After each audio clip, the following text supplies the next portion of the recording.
Hi, my name is Adam O. I'm the founder of the Midwest Guild of Fine Art, and today we're going to be doing the second part in my video tutorial about how to draw a realistic dog using charcoal.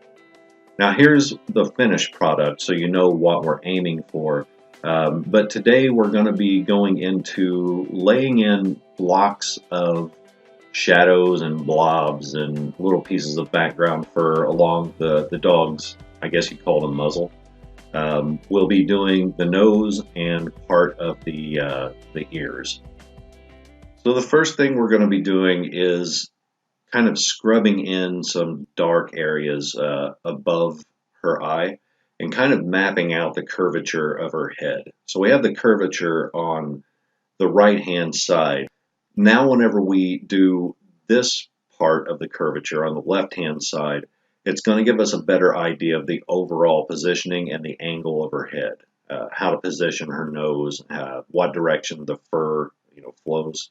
So all we're doing is scrubbing in background blobs. We're defining the dark areas from the light areas, and in this case, on the left side of the dog's face, um, we have to keep in mind that not only does she have darker colored fur over there, but that's also the area where the most shadows are embedded. And so the the darker fur is going to be even darker because it is embedded in shadow. So we have to kind of keep that in mind as we're laying out these little blocks of blobs, these background tones. Now to do that, I'm taking a Q-tip, I'm getting it dirty by putting charcoal on it, and I'm scrubbing in these dark background areas.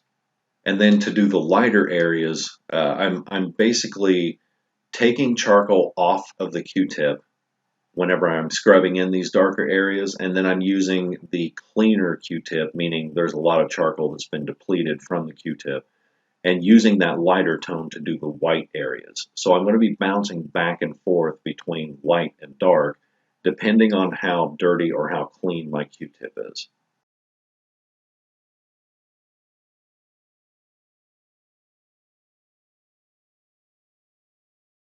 Now since the nose is so long and so round, especially since we're working on 18-inch by 24-inch paper, I need some landmarks to remind myself where I'm at in the drawing. Now fortunately, this dog's nose has these little brown spots of fur that kind of pop up about the midway point of the muzzle and as it goes down toward the nose. I can lay those in with a Q-tip just very, very roughly, and that will give me a landmark to remind myself where I'm at in the drawing. Otherwise, it's kind of easy to lose your focus and lose where you are in reference to the original photo.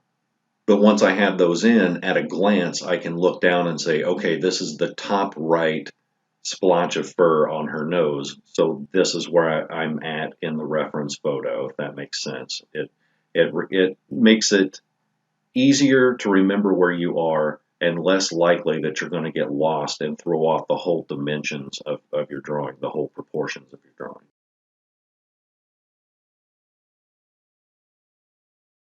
Now, as I add in these little background splotches, I'm doing these in layers. I'm going to add a lighter layer first, and then I'm going to compare that to the darkness of the eyes, and I'm also going to compare it to the whiteness of the whitest parts of her fur, and that will let me know where I need to darken and where I need to ease up and make it lighter. So every time I'm doing one of these little splotches, I'm making a quick comparison and then adjusting the darkness of those splotches. And I don't get them completely dark and right on the money the first time around. I add more and more charcoal and build up layers so that I don't overdo it and end up creating something that's too dark. It's much harder to fix darker areas than it is to just simply darken up lighter areas. We want to go from light to dark when we're doing this just for a safety precaution.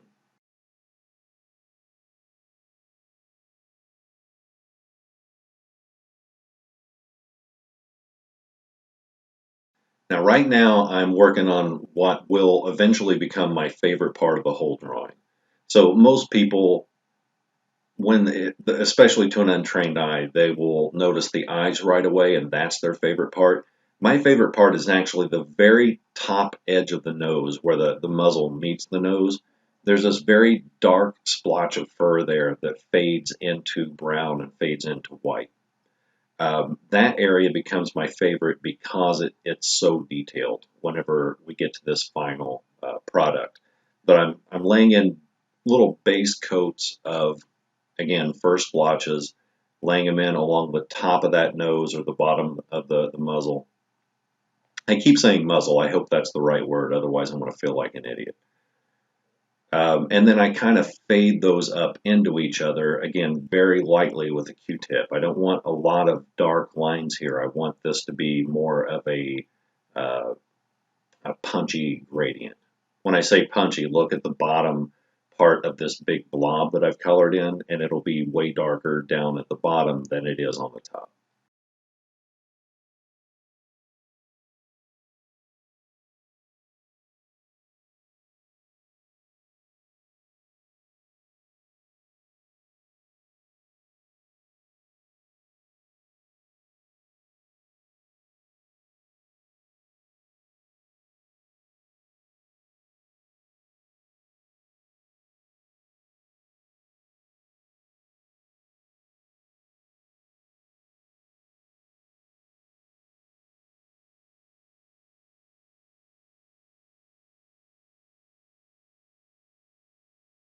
So one of the other landmarks that we're going to lay in here is on the left side of her nose. The the tones change because the nose dips down and disappears, and then the cheek starts on the left side. We need to kind of define that out so that we know where the nose fades into the cheek. When you're drawing something like this, there's not really like a defined line. Like there's not, you don't just draw a nose, then you move on and draw a cheek, then you move on and draw an ear. Each part fades into each other. They've all got a harmony, and they fade and they curve, and the slopes are gentle. So we don't really want to just, bam, here's a nose. Now, bam, here's a cheek. That's thinking of it like Legos. And that's not really the way portraits work. It's not really the way living creatures work whenever you're doing a visual medium like this. And I believe that that perspective, keeping that in mind, really, really helps whenever you get to doing more lifelike drawings.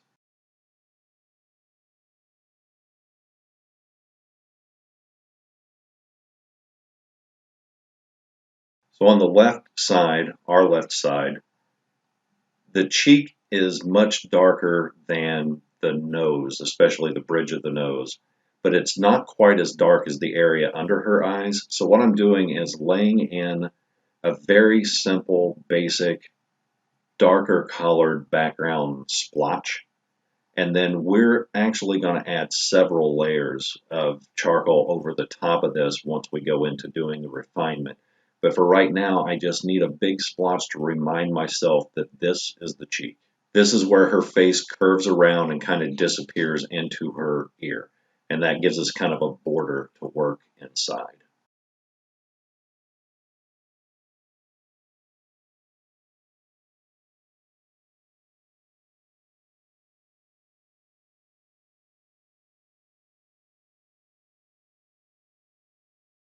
Now you'll notice that I jump from doing these basic background splotches to jumping back into things that are already semi-defined, like the eyes.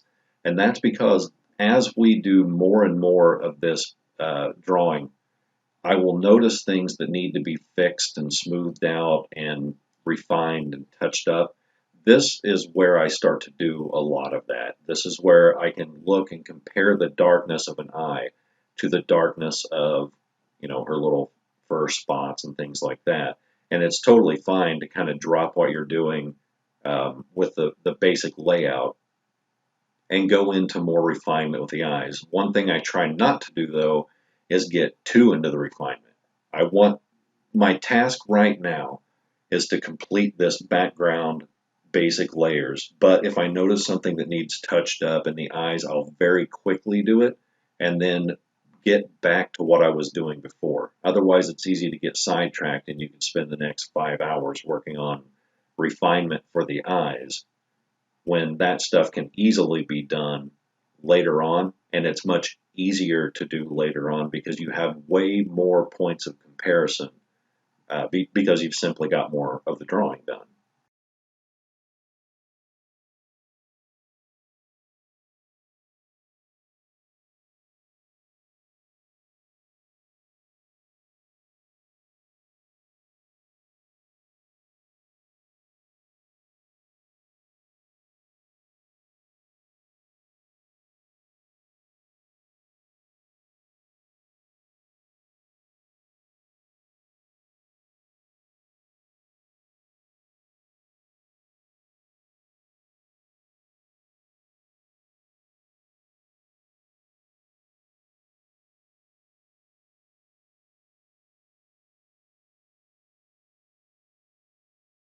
Now I'm going to reload the scrap paper with extra soft charcoal, and I'm going to reload my Q-tip with more charcoal dust.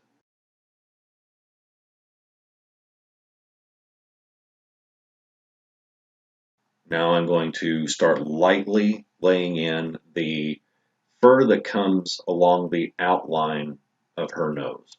That fur is much darker than the rest of the fur, and so I just want to give an idea of where the actual nose itself is going to be. So I do that with dark charcoal just with a light touch, and that's about as basic as it gets. There's no mistake when you look at that, you know this is where the nose is going to be.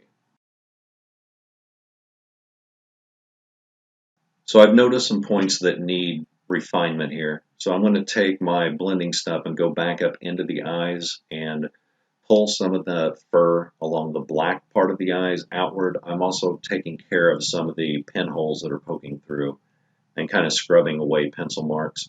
I'm also going to go back into the right eye and do a little bit more refinement here. And this is what I was talking about earlier, where you're going to go from doing basic layout and basic backdrop sort of blobs to doing refinement, then bouncing back to your original task of dropping in blobs.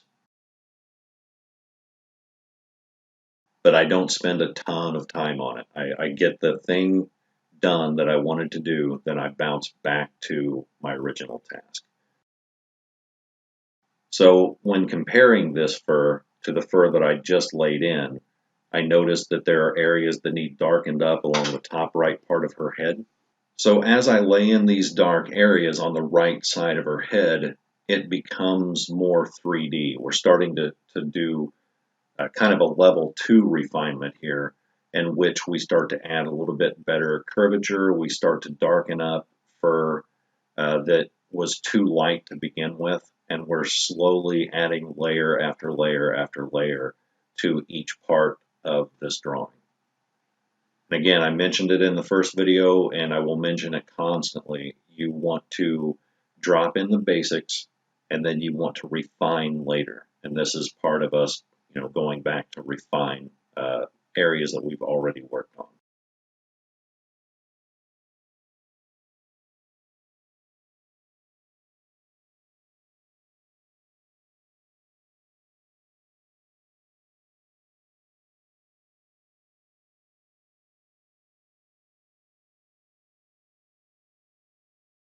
So once I have that done, I reload my Q-tip and I go back into that dark part of the nose.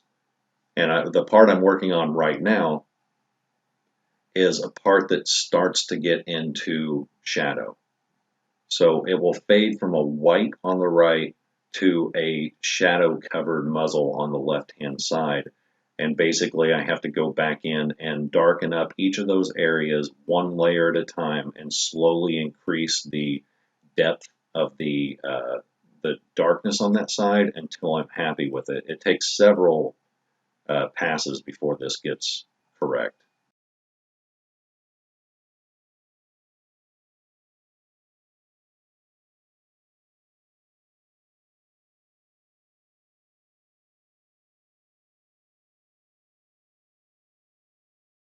So I also know that there are sections of the top left side of her head that are darker than the rest of her forehead. So while I've got the Q-tip in my hand and while I'm loading it up, I want to go ahead and start laying those in to give me even more landmarks to work off of. Not only will this give me a landmark to work off of, it will give me another point of comparison when knowing when to darken and when to lighten parts of the nose. So the more points of comparison you have, the better. So the more drawing you have done, the more backgrounds you have in place, the easier it's going to be for you to look at the rest of the drawing and say to yourself, oh, this is way too light. Let me darken up this section.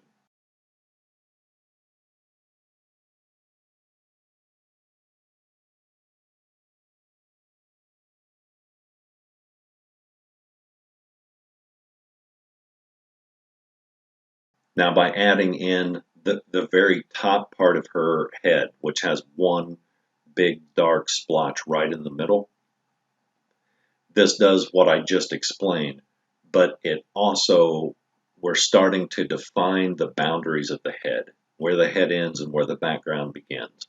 So now we're starting to add shape to this face rather than just, here's dark parts of the fur. This is more telling us here's the size and dimensions and shape of the dog's head. And we're just doing that with the same exact method that we've been using, scrubbing it in quickly and roughly with a dirty Q-tip just to give us an idea. Then what do we do after that? We refine later.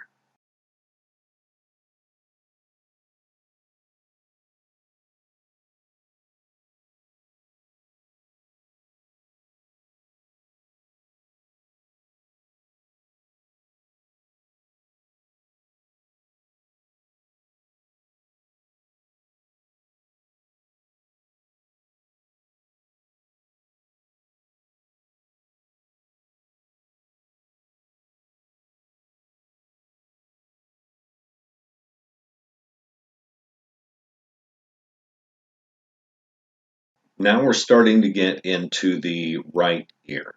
And before I start laying in dark splotches of color on the ear, the first thing I want to do is kind of pick out the darkest splotches and lay those in first.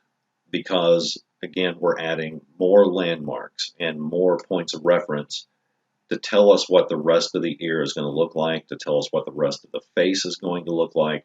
So I just lay in just a few little dark splotches to start out. Then I bounce down to her mouth, and she's got a little dark spot along the bottom part of her mouth where her lip kind of curls up. That's another landmark. It's small, but it tells us where the mouth and the muzzle ends and where her neck begins.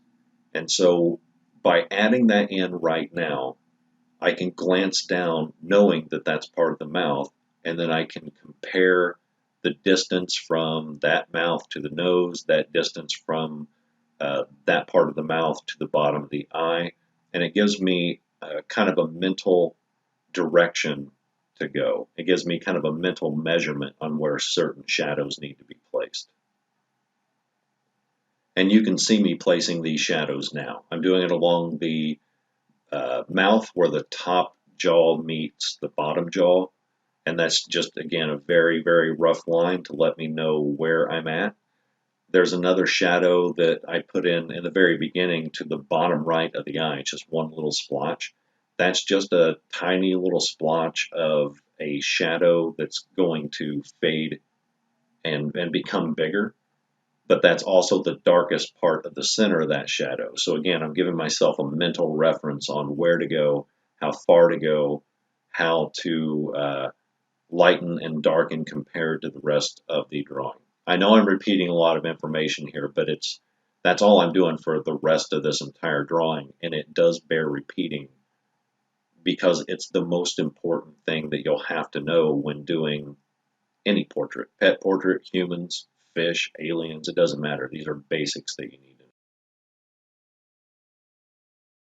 Now, using the same exact method and the same exact train of thought or line of thinking, I'm doing the very top lip, the bottom part of her top lip, because that's another very dark section of her fur. It's embedded in shadow and it's naturally dark on the dog, so it's going to be double dark whenever I scrub it in there.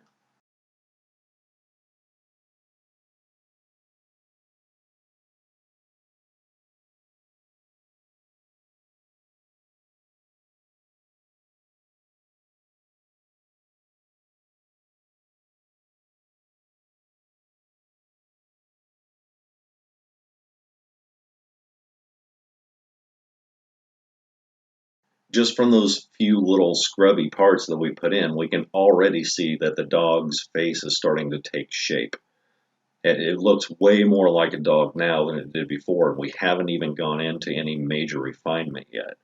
But keep that in mind. That the perspective on what you're doing is the most important thing when you're first getting everything put on paper. And that perspective should be, I'm creating a shape and I'm trying to create kind of just the basic outline of the dog.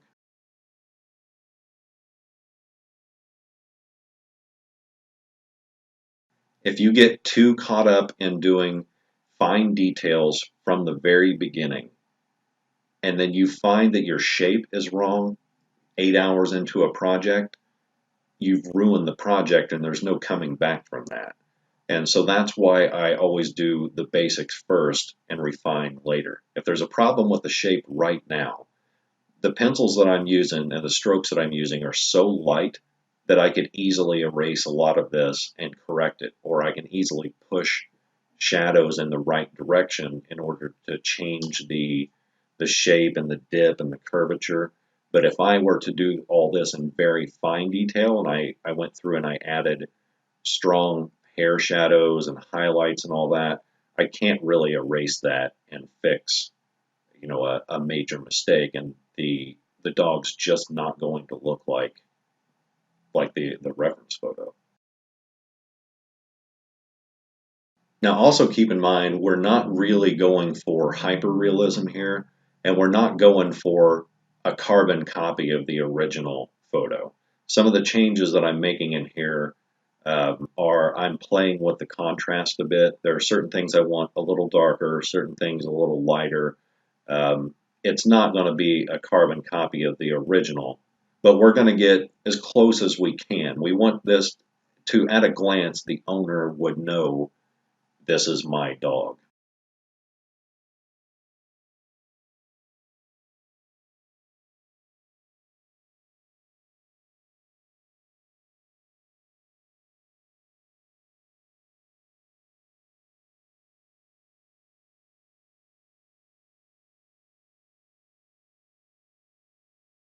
Now, as we're scrubbing in the light gray that's going to represent white fur, we're still using the method we did from the first video where we're following the grain, we're following the flow of the fur.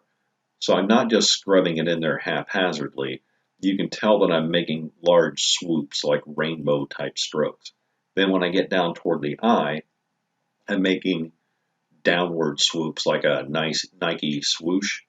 That's because that's the way her fur flows in real life. Now, when you see me go down onto the right-hand side of the nose and I'm starting to make circles, that's because there are certain shadows and certain dark splotches that don't follow a flow. Like the original photograph doesn't necessarily show a lot of individual furs in that area. And so the gradient that I'm making there is more smooth. And I make those smooth gradients with circles rather than swipes. But anywhere that we've got defined fur, defined hair, that's where I want to make sure that I'm laying in those background colors in the direction that the fur flows.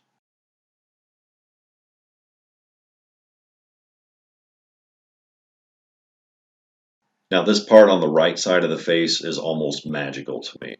I've been doing this for 41, 43 years, something like that, and this part always blows me away. So as we start laying in more shadows, not necessarily dark splotches of the fur on the right-hand side, the face will suddenly start to appear a lot more dramatically than it did before.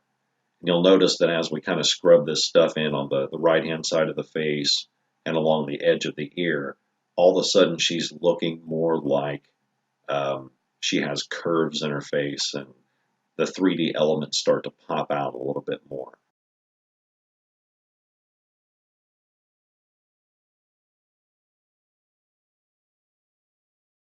Now we're going back up into the ear and laying in more of those dark colors where the ear kind of has curves and folds and stuff to it. Again, we're adding landmarks. Everything in a drawing, especially a large drawing, is going to be a landmark of some sort to remind you where you are within the drawing.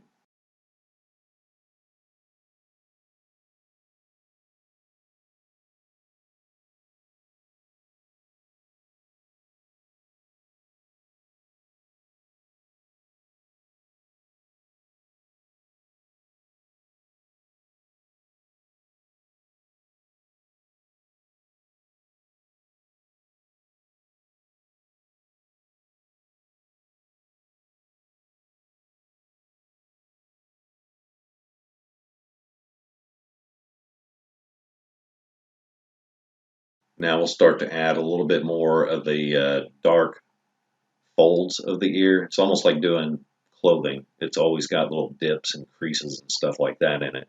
The ear is no different. We lay in the dark part, and then we slowly start to fade that dark shadow into lighter areas so it looks like the skin is and the fur is rolling rather than, hard creased.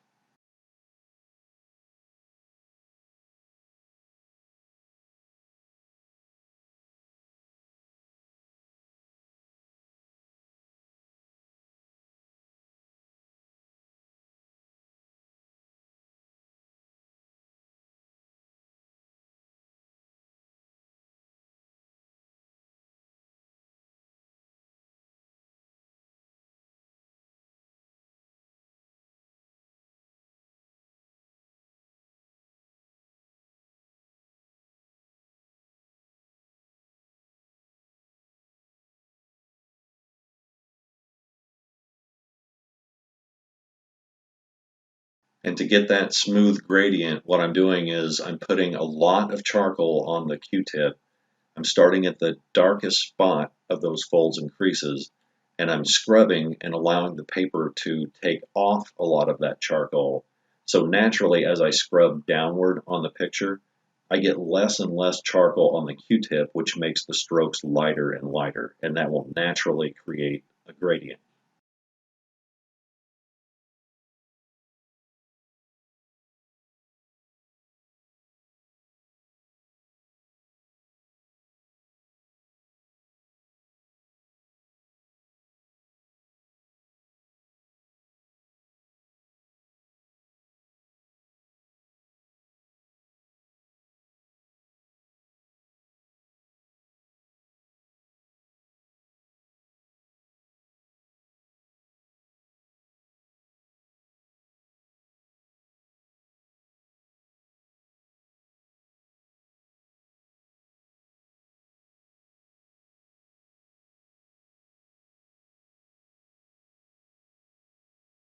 So now I'm just dropping in a small shadow that appears on the edge of her face and basically where her mane starts.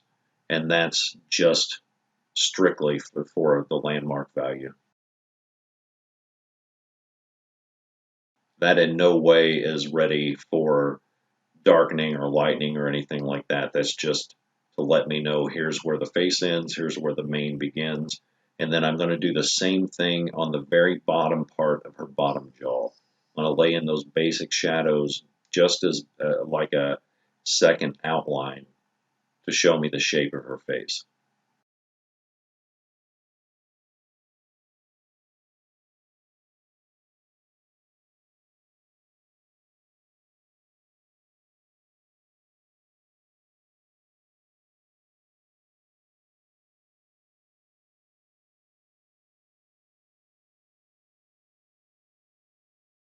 And now it's time to get busy with this here. We're going to start dropping in a lot of shadows here because now that I've got the main shadows out of the way, and I've only got just a couple dark areas to go.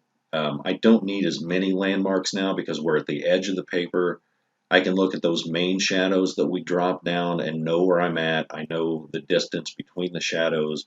So now I can just kind of go to town and start dropping in big blocks of shadow.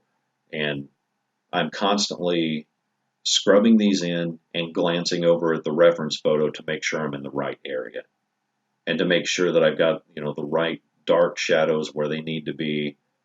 But this is done really rough because, again, we're not making a carbon copy of the original photo. We're getting pretty close, and these little folds and creases are not there all the time on the dog. They're there when she's at rest or when she's in certain light. So we're kind of take a little bit of artistic license with where these folds and creases need to be, and we're kind of adding darkness as it pleases us aesthetically.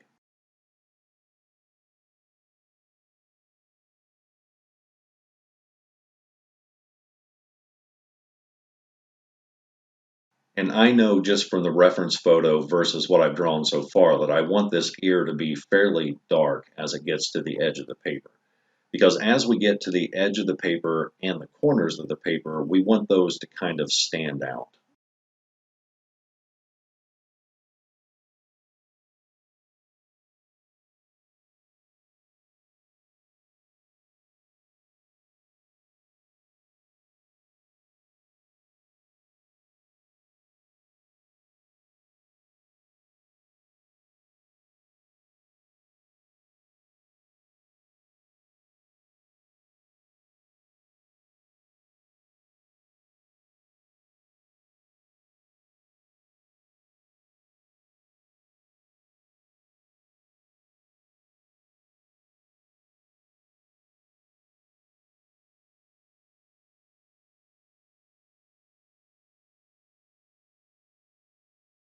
When you find you're running out of charcoal on your scrap paper or on your Q-tip, always remember just to scrub in some more extra soft charcoal on the scrap paper. That reloads more charcoal dust, then dive back in with your Q-tip and reload it.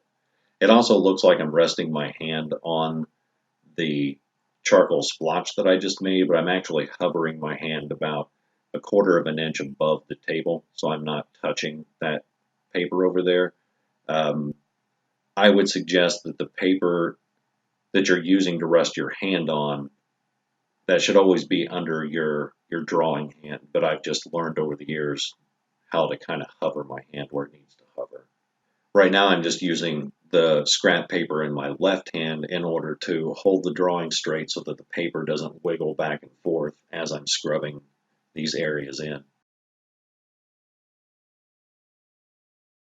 If I didn't have that scrap paper there and I was just holding the page down with my fingertips, the heat and oil from my fingertips is going to transfer onto the paper.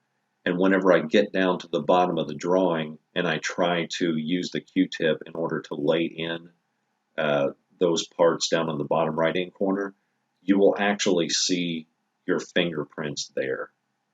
The charcoal will lift off in the areas where your fingertips weren't, and the charcoal will lift off less where your fingertips were. So it'll be just like dusting for fingerprints. Your fingers you'll be able to tell where your fingers were resting. So always use that scrap piece of paper if you're gonna need to put weight or pressure on the page itself.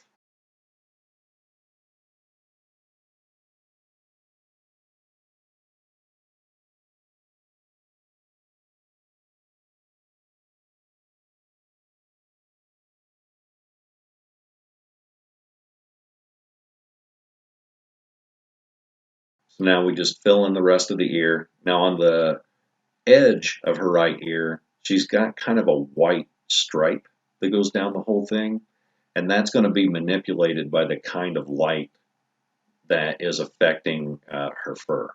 So what we're going to do is we're going to put it in as light as possible. Then we'll go back in, like we talked about before, and then refine that area further.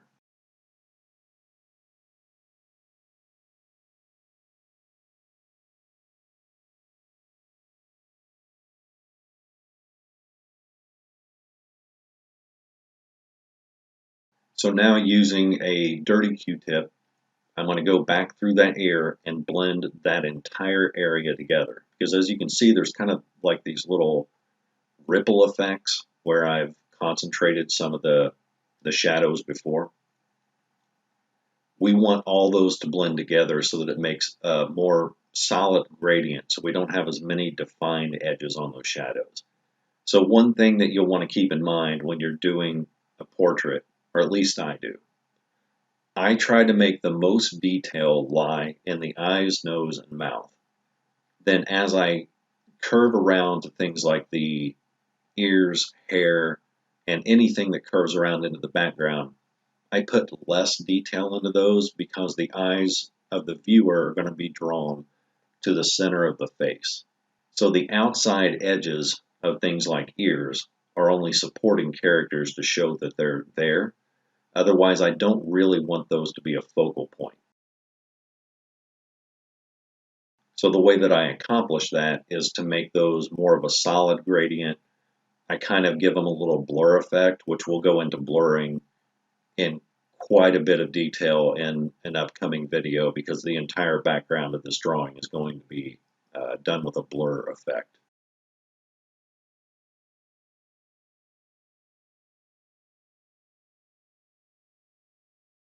And then we can go back into where the ear meets the side of the head and do the same thing here. We're going to darken up areas that need darkened. We're going to blend together areas that are too defined, and we're going to make that more of a solid, smooth gradient going down.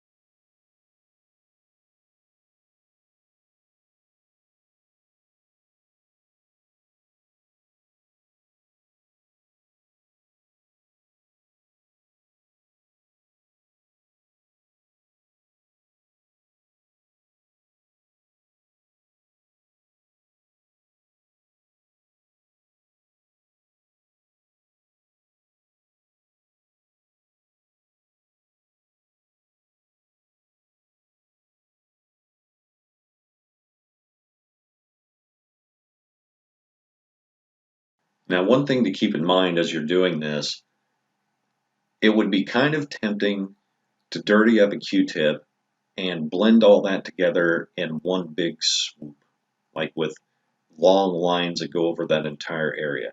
The problem with doing that is that as you darken your light areas, if you're doing it all at the same time, it's also going to darken up your dark areas at the same rate. So we're wanting to blend these together, but there are certain areas that we don't want to get darker just yet. There are certain light areas that we don't want to get darker just yet. So we're being kind of selective in how we blend these together. There are certain areas that I want to leave alone for now.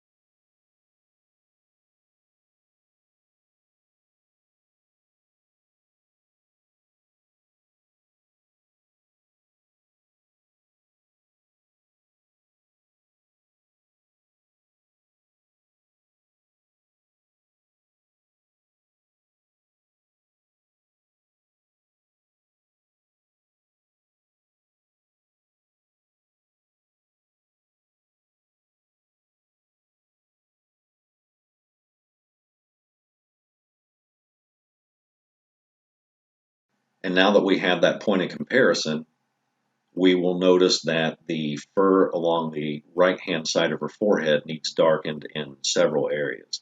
So very quickly, we're going to knock that out. And then again, as we add more drawing, we'll notice that certain areas need darkened again. So it's going to be, we're now doing the thing we were talking about earlier, which is lay it in, define it later, or to lay it in and refine it later.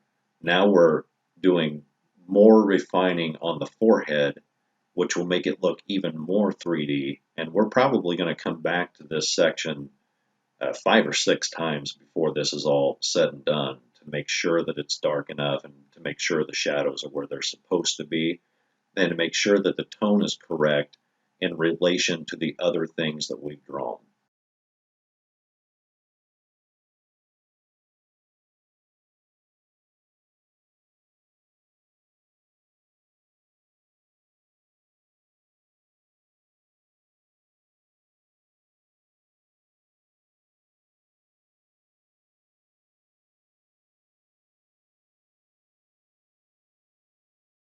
And even when I'm refining this, notice that I'm still following the flow of her fur. I'm still following the grain. And that's because even as we refine it, the Q-tip is still going to not be perfectly smooth. It'll have little extra lines and extra little dark spots, and we're using those, like as Bob Ross says, they're happy accidents. We're using those happy accidents to create the illusion of fur.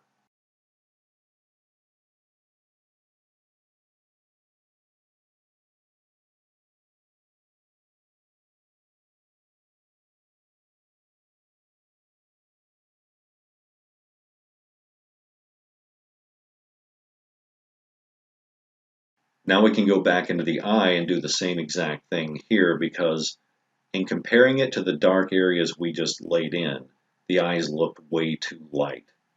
The dark areas faded into the white areas too gradually. So now we can start to define those with a dirty Q-tip and darken those up.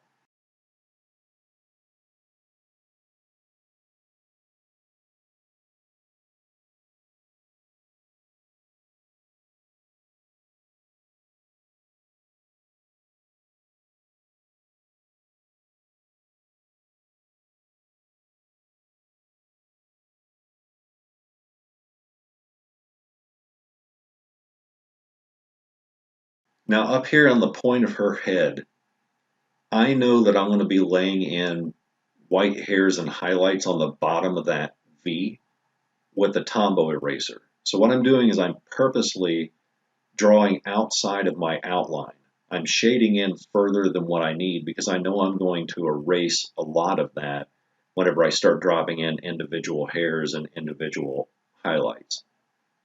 So it's fine to, when you're doing fur, it's a tip that I would suggest is shade a little bit further than what you think, because when you start dropping in hairs, that's going to erase the outside border of that area.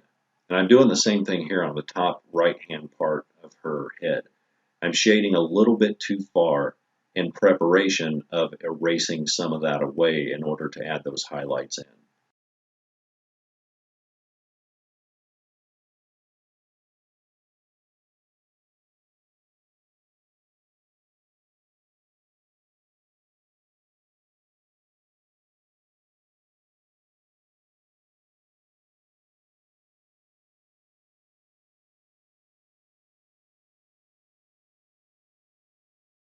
So now we're just darkening up she has sort of a mane, like a tuft of fur on the side of her cheek that lies just below her ear.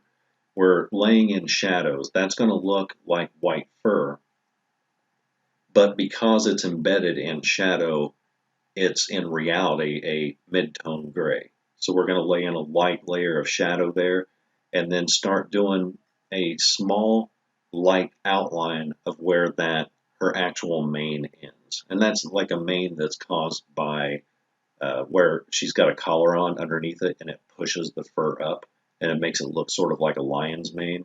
That's the line that I'm doing along the right hand side. Um, it's just an outline telling me this is where the first layer of her mane ends and gives me another landmark. Now, this is one of the areas where I got too dark, so I just took a kneaded eraser, pressed it on the area, and twisted. And I do that a couple times, and that lightens the area. So that corner of her mouth was like that. I needed a small, light shadow, but I used a Q-tip that was way too dirty for that, so it became dark. So if you ever run into that, just use a kneaded eraser to kind of tone that down a bit.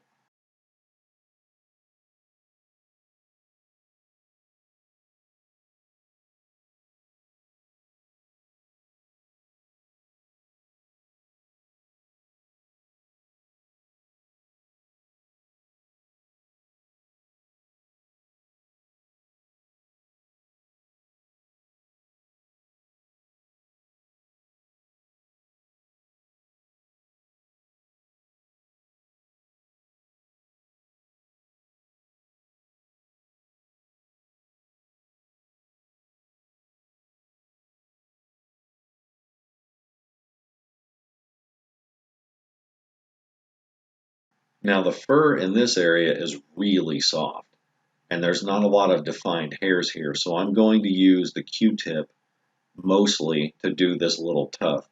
So I want to make sure this is not exact, but I want to make sure it's pretty darn close to the reference photo. So I'm taking a little bit more care on this tuft of fur. It's weird to say that because we're taking more care on an area that has much less detail. But the reason we're doing it is because when we do these little background splotches on the dog's face, we're going to be able to refine those with an eraser and a blending stump and a Q-tip, and we can shape those the way we want. The tuft on her right-hand side, once we get that laid in, that's pretty much done, so we need it to look right off the bat.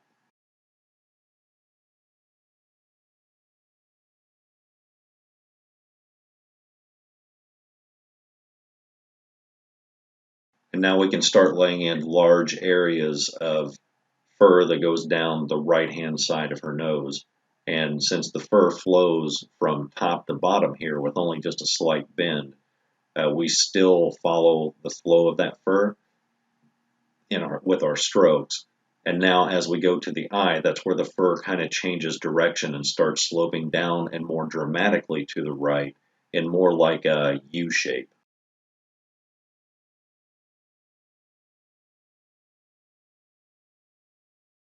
Then as we get down to the middle of the right-hand side, the fur becomes much less defined. So that's why we can start using circular motions with the Q-tip in order to blend that in. We can kind of keep that same idea as we go up the nose because we've already added in the downward strokes to create the direction of the fur. Then if we want to blend those strokes together, we can use a circular motion to very lightly blend them together. It'll still keep the direction and the grain, but they won't be as hard edged.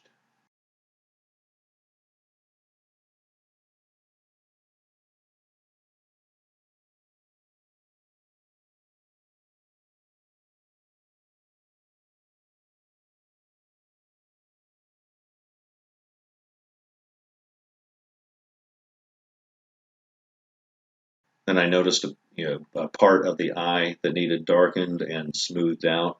So again, we're going to go back up and add another level of refinement here, but we're not going to spend a ton of time on it. We'll do the fix, uh, mentally note what we've done, and then move on.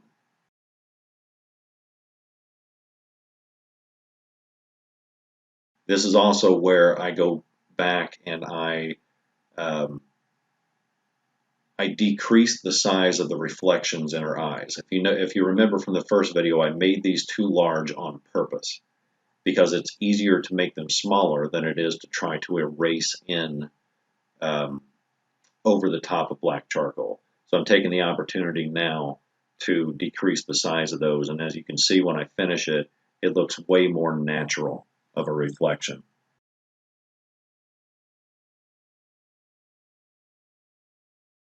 Now that we've got all this other stuff in, we're going to work on laying in that jet black nose. Now, most of this is going to be pretty simple. We're going to outline the shape of her nose because it's so black, there's hardly any detail to it. But there are two little sections on the right-hand side and on the mid-bottom that have a slight highlight to them. We're going to exaggerate those here in a minute and make them really pop out. Then we're going to darken those up as we go further into the drawing. But for right now, we're going to do the outline, start laying in those really dark blacks. Then we're going to start pulling out dark hairs around the nose, and it's going to start to look way more realistic once we start adding in those dark hairs around the nose.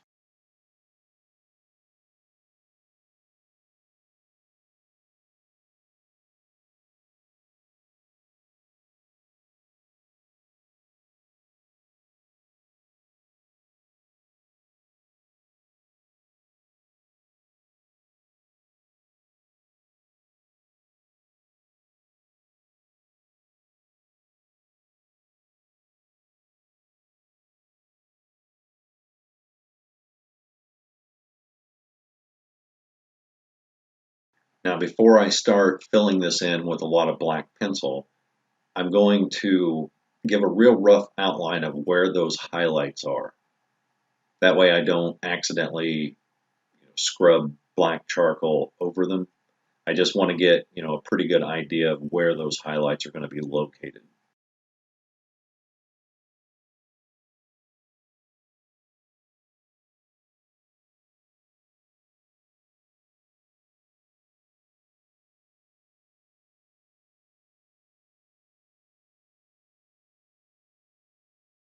Now, once I've got those basically in place, I'll actually define them even more later. I'm going to start dropping in the easiest parts of the nose, which is just solid black everywhere.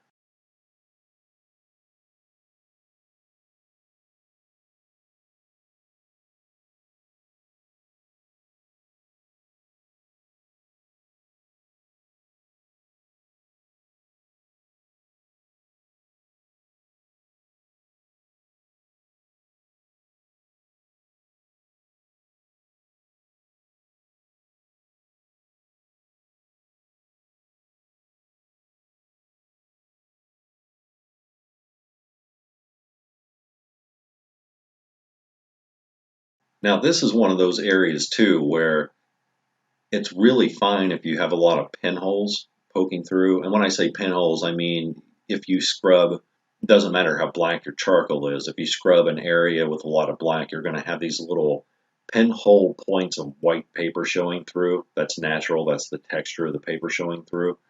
It's totally fine to have that on this nose because we're going to blend it with a blending stump in order, and possibly a Q-tip, in order to take some of those out. But a dog's nose has lots of bumps all over it.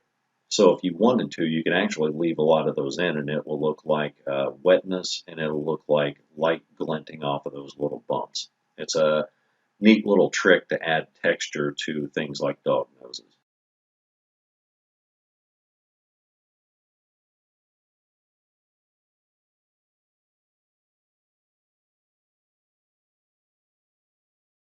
Now, one of the things that I'm going to be doing with these highlights too is I'm going to kind of scrub in black charcoal around it, extra soft charcoal, and I'm going to leave the majority of the highlights white with clear paper, no pencil strokes on it at all. Because whenever I start to blend this in with a Q-tip or a blending stump, that piece of equipment will get so dirty from this jet black, grainy, dusty charcoal that you could draw really black lines with that Q-tip or blending stump.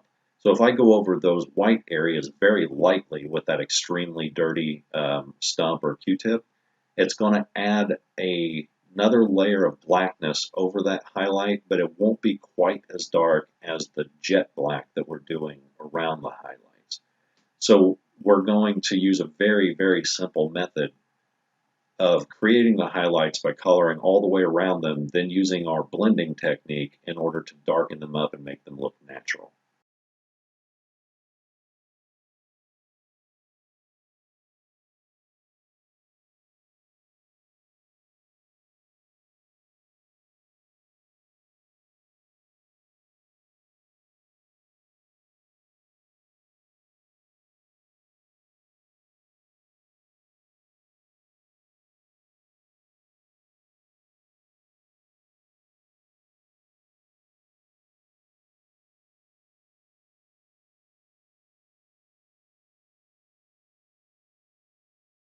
You'll notice I'm being careful around those highlights, but you don't have to be super careful because remember, a lot of this is going to be really, really subtle. I'm always careful because that part of my brain is always there that says, take your time, stop, don't go too far with these lines. But really, I mean, you could slap the black in here just super quick and use your blending techniques and be done with this entire nose in 2 minutes.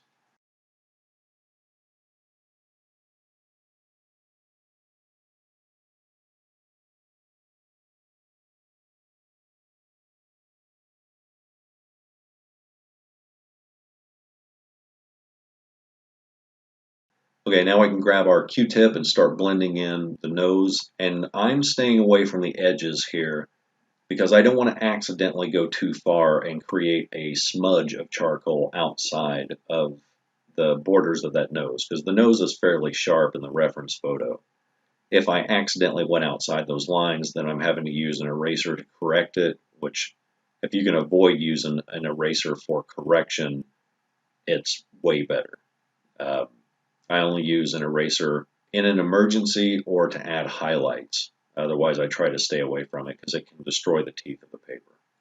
So what I'm doing is I'm scrubbing small little circles close to the edge of the nose, but not all the way there.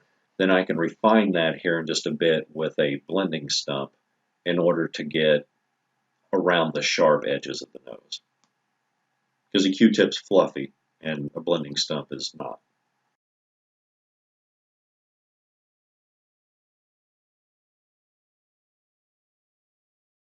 So now here's where I'm going back through and blending in the edges of the nose.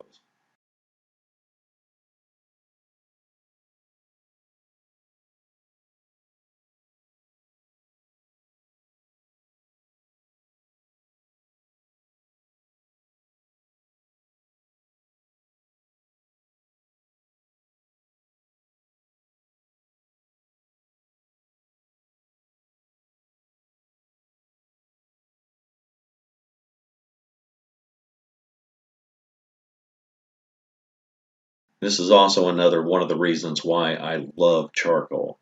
Because normally to get a black that's that black, you'd almost have to use markers.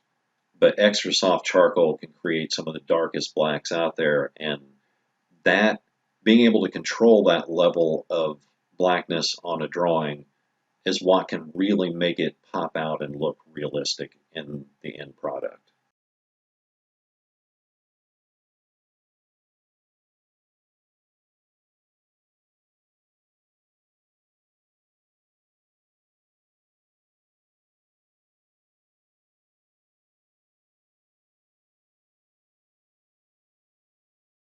Now that I've got all that black laid in, now I can go back and start refining those highlights along the nose. I'm adding in little lines of black because that's the way it looks in the photo whenever you look very close. Then I'm going to take the dirty Q-tip and I'm going to darken up the entire highlight as best I can. While I'm doing this, I'm kind of pushing the charcoal around, and some of these reflections and highlights will completely disappear, or they'll be so subtle you can barely notice them. But if you don't have them in there, it'll just look like a flat black nothing. It'll look like a blob. So I continue pushing the charcoal around. I continue pushing the shadows and the black blobs around until the highlights and reflections have a shape that I like. Then I can work on the tone and the overall brightness or darkness of the reflection itself.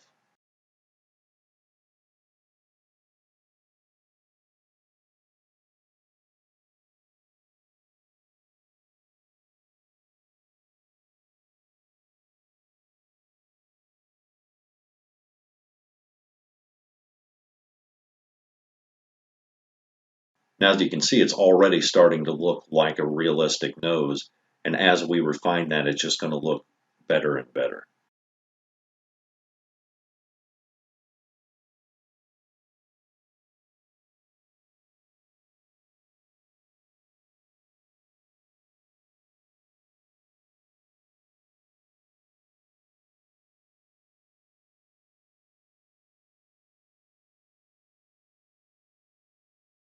We'll take a little bit of the edge off of that whiteness by using a Q-tip, and it's already starting to look like there's enough light in front of her to create that highlight, but the majority of the hard light is behind her. So that reflection on the nose is not going to be bright white. It's going to be like a middle gray tone.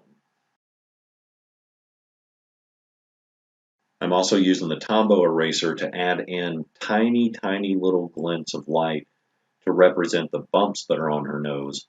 Then I can use the blending stick to push and I kind of twist to make dark bumps on her nose.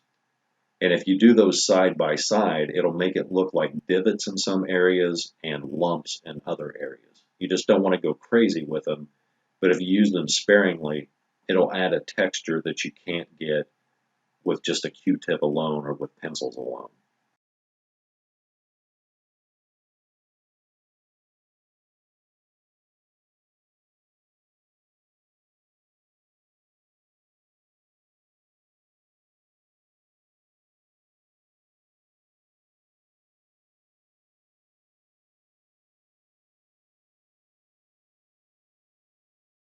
Now, very softly, all I'm doing here is grabbing some of that charcoal on the nose and pulling out tiny little points of fur all the way around it. Because the nose on the left-hand side is hanging out in space, that's got a defined edge. The nose on the right-hand side, the upper part and the bottom, that all has little black furs that jut out of it and blend into the rest of her fur. And so if we left it just defined like that, it won't look natural, it'll look like a drawing. But as we pull out these little points of shadow and fur around the edge of the nose, it suddenly starts to meld into her face and look way more natural.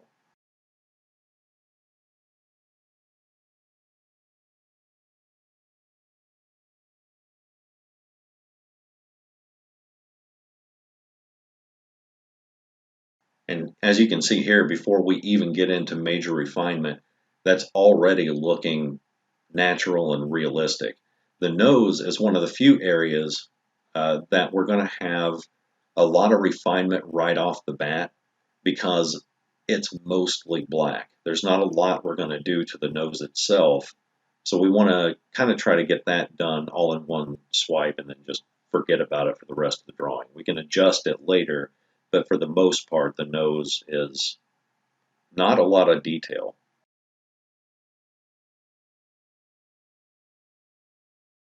So I scrubbed in, I believe I used hard charcoal there. It may not, it may have been light coating of soft charcoal.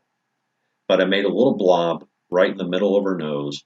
And then I want to take the Q-tip and start blending that out. Because if you look at the reference photo, right at the top of her nose is where there's an undertone of very black skin. And as the fur gets thicker, it starts to cover up that black skin. So it gives the kind of the dog an illusion in real life of having black fur there when actually what's happening is the fur is covering up black skin. So we're creating that illusion by dropping in one layer of very dark charcoal here with a Q-tip. Then we'll go back in later and add in little white highlights with a Tombow eraser, and it'll give the dog's nose more of a natural look to it. I mentioned it earlier, but this is my favorite part of the drawing because as we get closer to the end product, this is the part to me that looks the most realistic and looks the most difficult to do. But really, I'm just using some tricks to pull it off.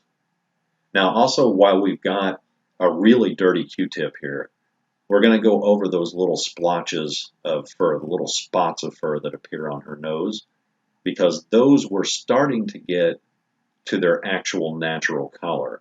And so this, rather than just darkening up basic, this is like a refined level of darkening because these need to stick out even in when they're embedded in shadow.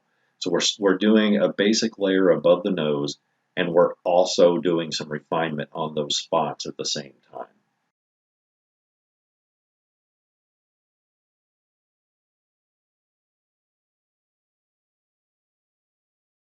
And look how those just start to jump out already. Now the white sections of her fur are looking like actual white fur because there's a point of comparison. There's the dark, splotchy little spots of fur on her nose. Those points of comparison get more and more important as we do more and more of this drawing.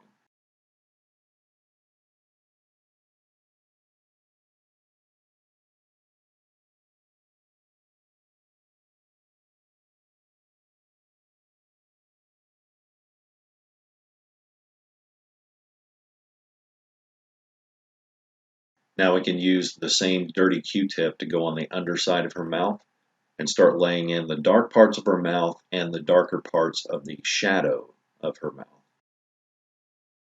We haven't had to go back to the scrap paper in quite a while because we're already working with a very dark area, being the nose, and we can use that to lift up our charcoal onto our Q-tip.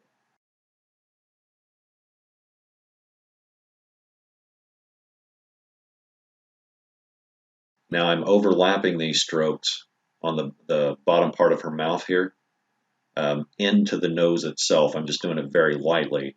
It reloads the Q-tip, adds a darker shadow there, gives a better curve on her top lip, and it also fades the nose into the fur, which makes it look even more natural because it's now blended.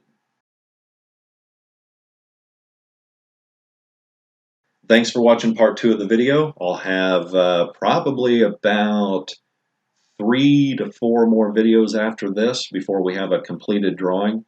As always, I will leave links to my totally free art guild in the description. I'll leave a link to the Patreon. If you'd like to support the guild, getting more money built up for the guild will allow us to do things like get a better professional camera. You notice these videos are a little shaky, they're not clear. We get a professional camera and a good rig set up. It's not required by any means, but if you'd like to support us, the Patreon's there. And thanks for watching, and I'll see you in the next video.